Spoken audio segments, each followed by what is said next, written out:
Chapter 7. Overcoming Obstacles. The primary difference between a rich person and a poor person is how they manage fear. Once people have studied and become financially literate, they may still face roadblocks to becoming financially independent. There are 5 main reasons why financially literate people may still not develop abundant asset columns that could produce a large cash flow. The 5 reasons are: 1. Fear. 2. Cynicism. 3. Laziness. 4. Bad habits. 5. Arrogance. Overcoming fear. I have never met anyone who really likes losing money. And in all my years, I have never met a rich person who has never lost money. But I have met a lot of poor people who have never lost a dime. Investing, that is. The fear of losing money is real. Everyone has it, even the rich. But it's not having fear that is the problem. It's how you handle fear. It's how you handle losing. It's how you handle failure that makes the difference in one's life. The primary difference between a rich person and a poor person is how they manage that fear. It's okay to be fearful. It's okay to be a coward when it comes to money. You can still be rich. We're all heroes at something and cowards at something else. My friend's wife is an emergency room nurse. When she sees blood, she flies into action. When I mention investing, she runs away. When I see blood, I don't run. I pass out. My rich dad understood phobias about money. Some people are terrified of snakes. Some people are terrified about losing money. Both are phobias, he would say. So his solution to the phobia of losing money was this little rhyme: if you hate risk and worry, start early. If you start young, it's easier to be rich. I won't go into it here, but there is a staggering difference between a person who starts investing at age 20 versus age 30. The purchase of Manhattan Island is said to be one of the greatest bargains of all time. New York was purchased for $24 in trinkets and beads. Yet if that $24 had been invested at 8% annually, that $24 would have been worth more than $28 trillion by 1995. Manhattan could be repurchased with money left over to buy much of Los Angeles. But what if you don't have much time left or would like to retire early? How do you handle the fear of losing money? My poor dad did nothing. He simply avoided the issue, refusing to discuss the subject. My rich dad, on the other hand, recommended that I think like a Texan. I like Texas and Texans, he used to say. In Texas, everything is bigger. When Texans win, they win big. And when they lose, it's spectacular. They like losing? I asked. That's not what I'm saying. Nobody likes losing. Show me a happy loser, and I'll show you a loser, said Rich Dad. It's a Texan's attitude toward risk, reward, and failure I'm talking about. It's how they handle life. They live it big. Not like most of the people around here, living like roaches when it comes to money, terrified that someone will shine a light on them and whimpering when the grocery clerk shortchanges them a quarter. Rich Dad went on, what I like best is the Texas attitude. They're proud when they win, and they brag when they lose. Texans have a saying, if you're going to go broke, go big. You don't want to admit you went broke over a duplex. He constantly told Mike and me that the greatest reason for lack of financial success was because most people played it too safe. People are so afraid of losing that they lose, were his words. Fran Tarkenton, a one-time great NFL quarterback, says it still another way. Winning means being unafraid to lose. In my own life, I've noticed that winning usually follows losing. Before I finally learned to ride a bike, I first fell down many times. I've never met a golfer who has never lost a golf ball. I've never met people who have fallen in love who have never had their heart broken. And I've never met someone rich who has never lost money. So for most people, the reason they don't win financially is because the pain of losing money is far greater than the joy of being rich. Another saying in Texas is, everyone wants to go to heaven, but no one wants to die. Most people dream of being rich, but are terrified of losing money, so they never get to heaven. Rich Dad used to tell Mike and me stories about his trips to Texas. If you really want to learn the attitude of how to handle risk, losing, and failure, go to San Antonio and visit the Alamo. The Alamo is a great story of brave people who chose to fight, knowing there was no hope of success. They chose to die instead of surrendering. It's an inspiring story worthy of study. Nonetheless, it's still a tragic military defeat. They got their butts kicked. So, how do Texans handle failure? They still shout, "Remember the Alamo." Mike and I heard this story a lot. He always told us this story when he was about to go into a big deal and he was nervous. After he had done all his due diligence and it was time to put up or shut up, he told us this story. Every time he was afraid of making a mistake or losing money, he told us this story. It gave him strength, for it reminded him that he could always turn a financial loss into a financial win. Rich Dad knew that failure would only make him stronger and smarter. It's not that he wanted to lose. He just knew who he was and how he would take a loss. He would take a loss and make it a win. That's what made him a winner and others losers. It gave him the courage to cross the line when others backed out. That's why I like Texans so much, he would say. They took a great failure and turned it into inspiration, as well as a tourist destination that makes them millions. But probably his words that mean the most to me today are these. Texans don't bury their failures. They get inspired by them. They take their failures and turn them into rallying cries. Failure inspires Texans to become winners. But that formula is not just the formula for Texans. It is the formula for all winners. I've said that falling off my bike was part of learning to ride. I remember falling off only made me more determined to learn to ride, not less. I also said that I have never met a golfer who has never lost a ball. For top professional golfers, losing a ball or a tournament provides the inspiration to be better, to practice harder, to study more. That's what makes them better. For winners, losing inspires them. For losers, losing defeats them. I like to quote John D. Rockefeller, who said, "I always tried to turn every disaster into an opportunity." And being Japanese American, I can say this. Many people say that Pearl Harbor was an American mistake. I say it was a Japanese mistake. From the movie Tora, Tora, Tora, a somber Japanese admiral says to his cheering subordinates, "I am afraid we have awakened a sleeping giant." Remember Pearl Harbor became a rallying cry. It turned one of America's greatest losses into the reason to win. This great defeat gave America strength, and America soon emerged as a world power. Failure inspires winners, and failure defeats losers. It is the biggest secret of winners. It's the secret that losers do not know. The greatest secret of winners is that failure inspires winning. Thus, they're not afraid of losing.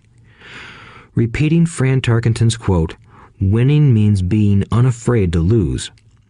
People like Fran Tarkenton are not afraid of losing because they know who they are. They hate losing, so they know that losing will only inspire them to become better. There is a big difference between hating losing and being afraid to lose. Most people are so afraid of losing money that they lose. They go broke over a duplex. Financially, they play life too safe and too small. They buy big houses and big cars, but not big investments. The main reason that over 90% of the American public struggles financially is because they play not to lose. They don't play to win. They go to their financial planners or accountants or stockbrokers and buy a balanced portfolio. Most have lots of cash in CDs, low-yield bonds, mutual funds that can be traded within a mutual fund family, and a few individual stocks. It is a safe and sensible portfolio, but it is not a winning portfolio. It is a portfolio of someone playing not to lose. Don't get me wrong, it's probably a better portfolio than more than 70% of the population has, and that's frightening. It's a great portfolio for someone who loves safety. But playing it safe and balanced on your investment portfolio is not the way successful investors play the game. If you have little money and you want to be rich, you must first be focused, not balanced. If you look at any successful person, at the start, they were not balanced. Balanced people go nowhere. They stay in one spot. To make progress, you must first go unbalanced. Just look at how you make progress walking. Thomas Edison was not balanced. He was focused. Bill Gates was not balanced. He was focused. Donald Trump is focused. George Soros is focused. George Patton did not take his tanks wide. He focused them and blew through the weak spots in the German line. The French went wide with the Maginot Line, and you know what happened to them. If you have any desire to be rich, you must focus. Do not do what poor and middle-class people do, put their few eggs in many baskets. Put a lot of your eggs in a few baskets and focus. Follow one course until successful. If you hate losing, play it safe. If losing makes you weak, play it safe. Go with balanced investments.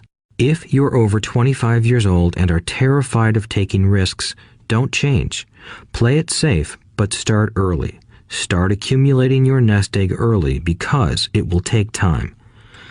But if you have dreams of freedom, of getting out of the rat race, the first question to ask yourself is, how do I respond to failure? If failure inspires you to win, maybe you should go for it, but only maybe. If failure makes you weak or causes you to throw temper tantrums, like spoiled brats who call attorneys to file lawsuits every time something doesn't go their way, then play it safe. Keep your daytime job, or buy bonds or mutual funds. But remember, there is risk in those financial instruments also, even though they may appear safe. I say all this, mentioning Texas and Fran Tarkenton, because stacking the asset column is easy.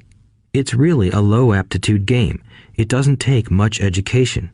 5th grade math will do. But building your asset column is a game in which attitude plays a major role. It takes guts, patience, and a great attitude toward failure. Losers avoid failing, and failure turns losers into winners. Just remember the Alamo. Overcoming cynicism. The sky is falling. The sky is falling. Most of us know the story of Chicken Little, who ran around warning the barnyard of impending doom. We all know people who are that way. There's a Chicken Little inside each of us. As I stated earlier, the cynic is really a little chicken. We all get a little chicken when fear and doubt cloud our thoughts. All of us have doubts. I'm not smart. I'm not good enough. So-and-so is better than me. Our doubts often paralyze us. We play the what-if game. What if the economy crashes right after I invest? What if I lose control and I can't pay the money back? What if things don't go as I planned?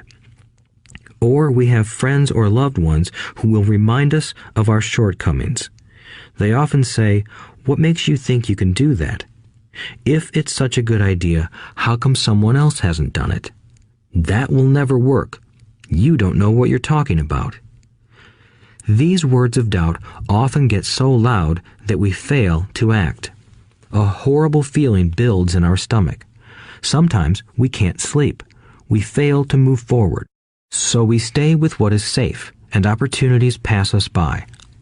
We watch life passing by as we sit immobilized with a cold knot in our body. We have all felt this at one time in our lives, some more than others. Peter Lynch of Fidelity Magellan Mutual Fund fame refers to warnings about the sky falling as noise, and we all hear it. Noise is either created inside our heads or comes from outside, often from friends, family, co-workers, and the media. Lynch recalls the time during the 1950s when the threat of nuclear war was so prevalent in the news that people began building fallout shelters and storing food and water. If they had invested that money wisely in the market, instead of building a fallout shelter, they'd probably be financially independent today.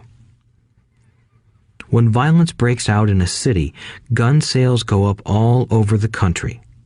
A person dies from rare hamburger meat in the state of Washington, and the Arizona Health Department orders restaurants to have all beef cooked well done. A drug company runs a TV commercial in February showing people catching the flu. Colds go up as well as sales of cold medicine. Most people are poor because when it comes to investing, the world is filled with Chicken Littles running around yelling, "The sky is falling, the sky is falling." And Chicken Littles are effective because every one of us is a little chicken. It often takes great courage to not let rumors and talk of doom and gloom affect your doubts and fears. But a savvy investor knows that the seemingly worst of times is actually the best of times to make money. When everyone else is too afraid to act, they pull the trigger and are rewarded. Some time ago, a friend named Richard came from Boston to visit Kim and me in Phoenix. He was impressed with what we had done through stocks and real estate. The Phoenix real estate prices were depressed.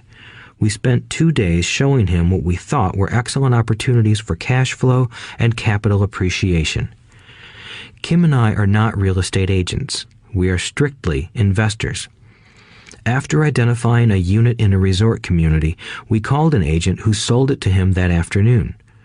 The price was a mere $42,000 for a 2-bedroom townhome. Similar units were going for $65,000. He had found a bargain. Excited, he bought it and returned to Boston. 2 weeks later, the agent called to say that our friend had backed out. I called immediately to find out why. All he said was that he talked to his neighbor, and his neighbor told him it was a bad deal. He was paying too much. I asked Richard if his neighbor was an investor. Richard said he was not. When I asked why he listened to him, Richard got defensive and simply said he wanted to keep looking. The real estate market in Phoenix turned, and a few years later, that little unit was renting for $1,000 a month, $2,500 in the peak winter months. The unit was worth $95,000. All Richard had to put down was $5,000, and he would have had a start at getting out of the rat race. Today, he still has done nothing. Richard's backing out did not surprise me. It's called buyer's remorse, and it affects all of us. The little chicken won, and a chance at freedom was lost. In another example, I hold a small portion of my assets in tax lien certificates instead of CDs. I earn 16% per year on my money, which certainly beats the interest rates banks offer on CDs. The certificates are secured by real estate and enforced by state law, which is also better than most banks. The formula they're bought on makes them safe. They just lack liquidity. So I look at them as 2 to 7 year CDs. Almost every time I tell someone that I hold my money this way, especially if they have money in CDs, they will tell me it's risky. They tell me why I should not do it. When I ask them where they get their information, they say from a friend or an investment magazine. They've never done it, and they're telling someone who's doing it why they shouldn't. The lowest yield I look for is 16%, but people who are filled with doubt are willing to accept a far lower return. Doubt is expensive. My point is that it's those doubts and cynicism that keep most people poor and playing it safe. The real world is simply waiting for you to get rich. Only a person's doubts keep them poor. As I said, getting out of the rat race is technically easy. It doesn't take much education, but those doubts are cripplers for most people. Cynics never win, said Rich Dad. Unchecked doubt and fear creates a cynic. Cynics criticize and winners analyze was another of his favorite sayings. Rich Dad explained that criticism blinded while analysis opened eyes. Analysis allowed winners to see that critics were blind and to see opportunities that everyone else missed. And finding what people miss is key to any success. Real estate is a powerful investment tool for anyone seeking financial independence or freedom. It is a unique investment tool. Yet every time I mention real estate as a vehicle, I often hear, "I don't want to fix toilets." That's what Peter Lynch calls noise. That's what my rich dad would say is the cynic talking, someone who criticizes and does not analyze, someone who lets their doubts and fears close their mind instead of open their eyes. So when someone says, "I don't want to fix toilets, I want to fire back," what makes you think I want to? They're saying a toilet is more important than what they want. I talk about freedom from the rat race, and they focus on toilets. That is the thought pattern that keeps most people poor. They criticize instead of analyze. "I don't want hold the key to your success," Rich Dad would say, "because I too do not want to fix toilets. I shop hard for a property manager who does fix toilets. And by finding a great property manager who runs houses or apartments, well, my cash flow goes up. But more importantly, a great property manager allows me to buy a lot more real estate since I don't have to fix toilets. A great property manager is key to success in real estate. Finding a good manager is more important to me than the real estate. A great property manager often hears of great deals before real estate agents do, which makes them even more valuable." That is what Rich Dad meant by, "I don't once hold the key to your success." Because I do not want to fix toilets either, I figured out how to buy more real estate and expedite my getting out of the rat race. The people who continue to say, "I don't want to fix toilets," often deny themselves the use of this powerful investment vehicle. Toilets are more important than their freedom. In the stock market, I often hear people say, "I don't want to lose money." Well, what makes them think I or anyone else likes losing money? They don't make money because they choose to not lose money. Instead of analyzing, they close their minds to another powerful investment vehicle, the stock market. I was riding with a friend past our neighborhood gas station. He looked up and saw that the price of gas was going up and thus the price of oil. My friend is a worrywart, or a Chicken Little. To him, the sky is always going to fall, and it usually does, on him. When we got home, he showed me all the stats as to why the price of oil was going to go up over the next few years, statistics I had never seen before, even though I already owned substantial shares of an existing oil company. With that information, I immediately began looking for and found a new undervalued oil company that was about to find some oil deposits. My broker was excited about this new company, and I bought 15,000 shares for 65 cents per share. 3 months later, this same friend and I drove by the same gas station, and sure enough, the price per gallon had gone up nearly 15%. Again, the Chicken Little worried and complained. I smiled, because a month earlier, that little oil company hit oil, and those 15,000 shares went up to more than $3 per share since he had first given me the tip. And the price of gas will continue to go up if what my friend says is true. If most people understood how a stop worked in stock market investing, there would be more people investing to win instead of investing not to lose.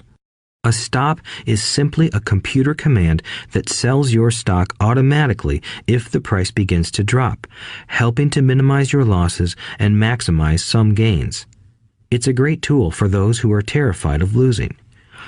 So whenever I hear people focusing on their "I don't wants" rather than what they do want, I know the noise in their head must be loud. Chicken Little has taken over their brain and is yelling, "The sky is falling and toilets are breaking." so they avoid their don't wants, but they pay a huge price. They may never get what they want in life. Instead of analyzing, their inner Chicken Little closes their mind. Rich Dad gave me a way of looking at Chicken Little. Just do what Colonel Sanders did.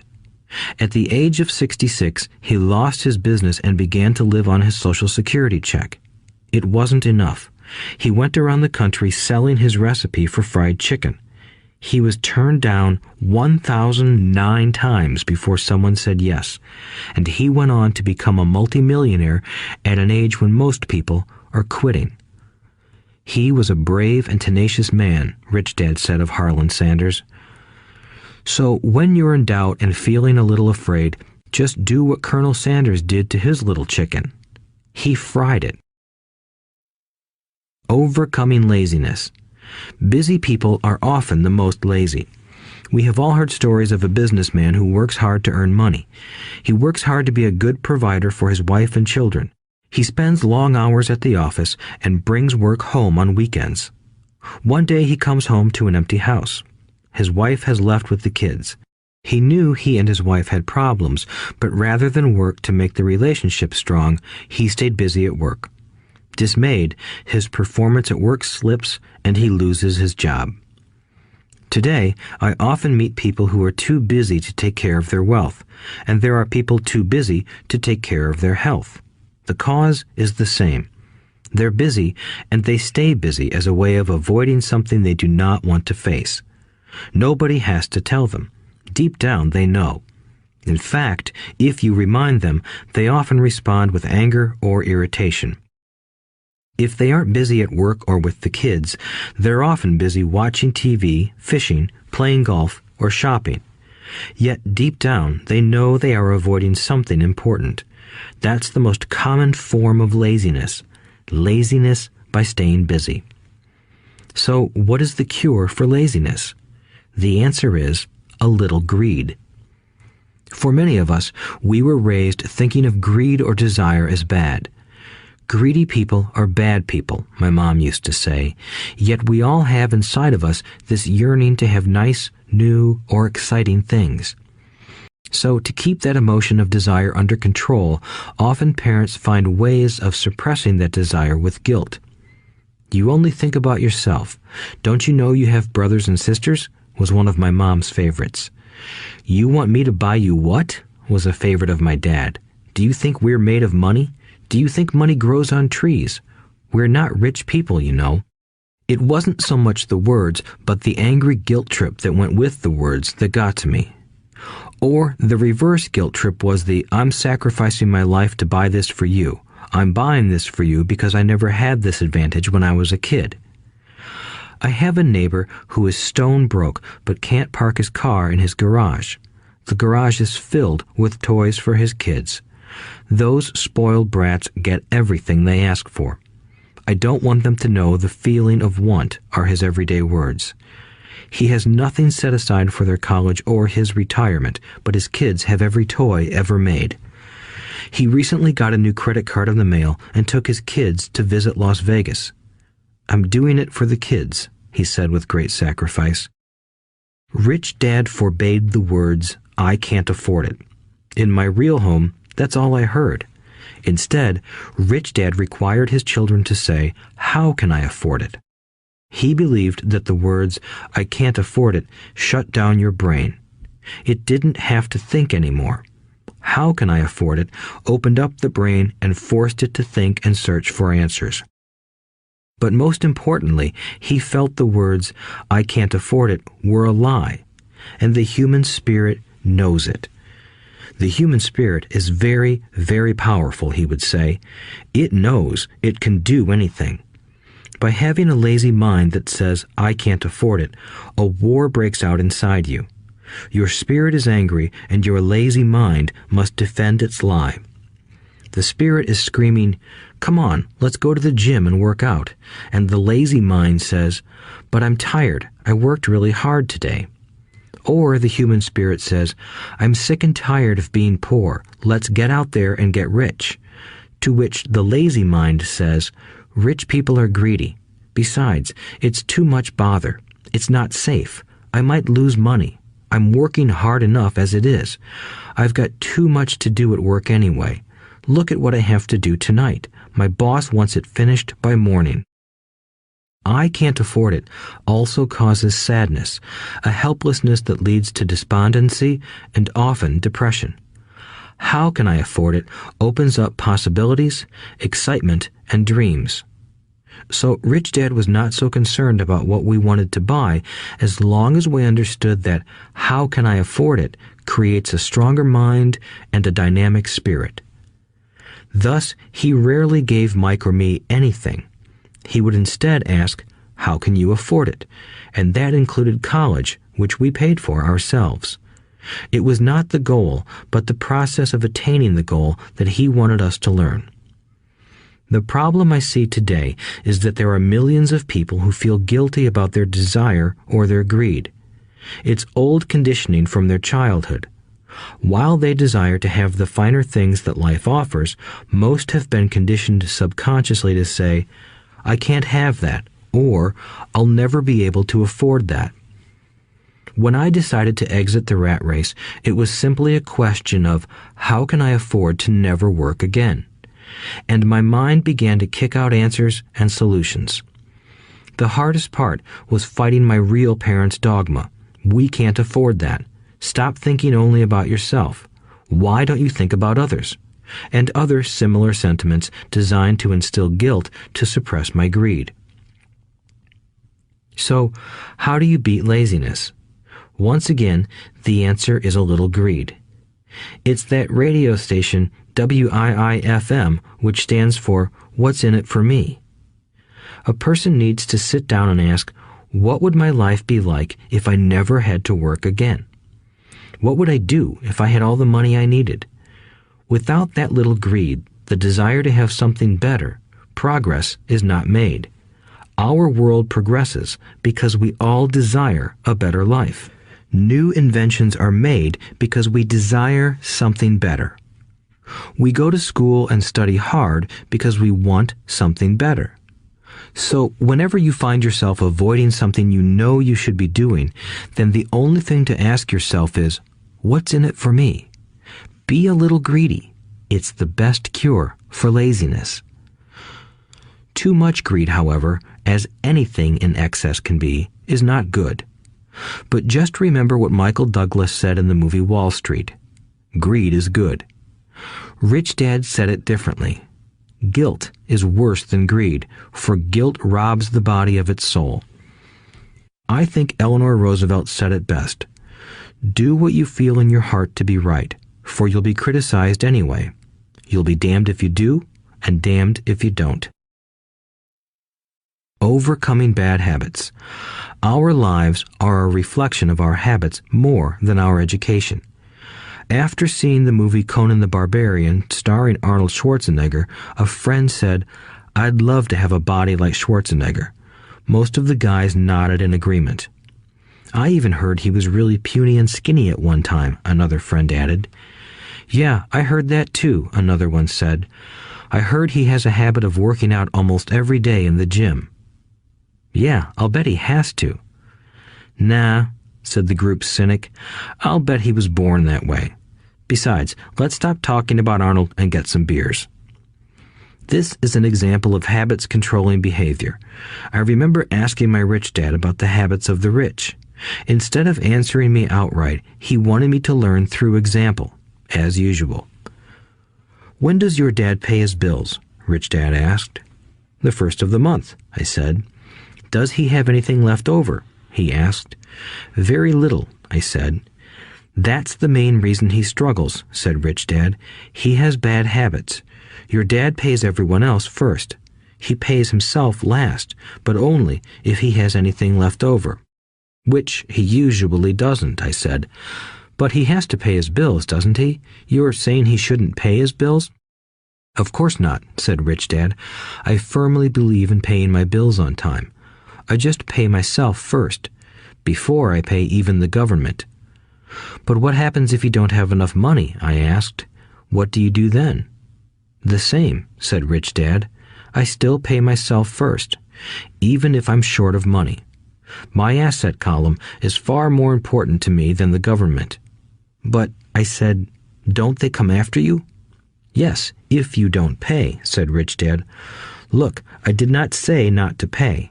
I just said I pay myself first, even if I'm short of money. But, I replied, how do you do that? It's not how. The question is why, Rich Dad said. Okay, why? Motivation, said Rich Dad. Who do you think will complain louder if I don't pay them? Me or my creditors? Your creditors will definitely scream louder than you, I said, responding to the obvious. You wouldn't say anything if you didn't pay yourself. So you see, after paying myself, the pressure to pay my taxes and the other creditors is so great that it forces me to seek other forms of income. The pressure to pay becomes my motivation. I've worked extra jobs, started other companies, traded in the stock market, anything, just to make sure those guys don't start yelling at me. That pressure made me work harder, forced me to think, and all in all, made me smarter and more active when it comes to money. If I had paid myself last, I would have felt no pressure, but I'd be broke. So it is the fear of the government or other people you owe money to that motivates you? That's right, said Rich Dad. You see, government bill collectors are big bullies. So are bill collectors in general. Most people give in to those bullies. They pay them and never pay themselves. You know the story of the 98-pound weakling who gets sand kicked in his face? I nodded. I see that ad for weightlifting and bodybuilding lessons in the comic books all the time. Well, most people let the bullies kick sand in their faces.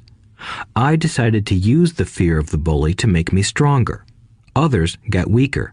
Forcing myself to think about how to make extra money is like going to the gym and working out with weights. The more I work my mental money muscles out, the stronger I get. Now, I'm not afraid of those bullies. I liked what Rich Dad was saying, so if I pay myself first, I get financially stronger mentally and fiscally. Rich Dad nodded. And if I pay myself last, or not at all, I get weaker. So people like bosses, managers, tax collectors, bill collectors, and landlords push me around all my life just because I don't have good money habits. Rich Dad nodded, just like the 98-pound weakling. Overcoming arrogance. What I know makes me money. What I don't know loses me money. Every time I have been arrogant, I have lost money. Because when I'm arrogant, I truly believe that what I don't know is not important, Rich Dad would often tell me. I have found that many people use arrogance to try to hide their own ignorance. It often happens when I am discussing financial statements with accountants or even other investors. They try to bluster their way through the discussion. It is clear to me that they don't know what they're talking about. They're not lying, but they are not telling the truth. There are many people in the world of money, finances, and investments who have absolutely no idea what they're talking about.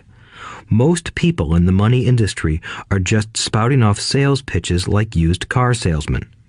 When you know you are ignorant in a subject, start educating yourself by finding an expert in the field or a book on the subject.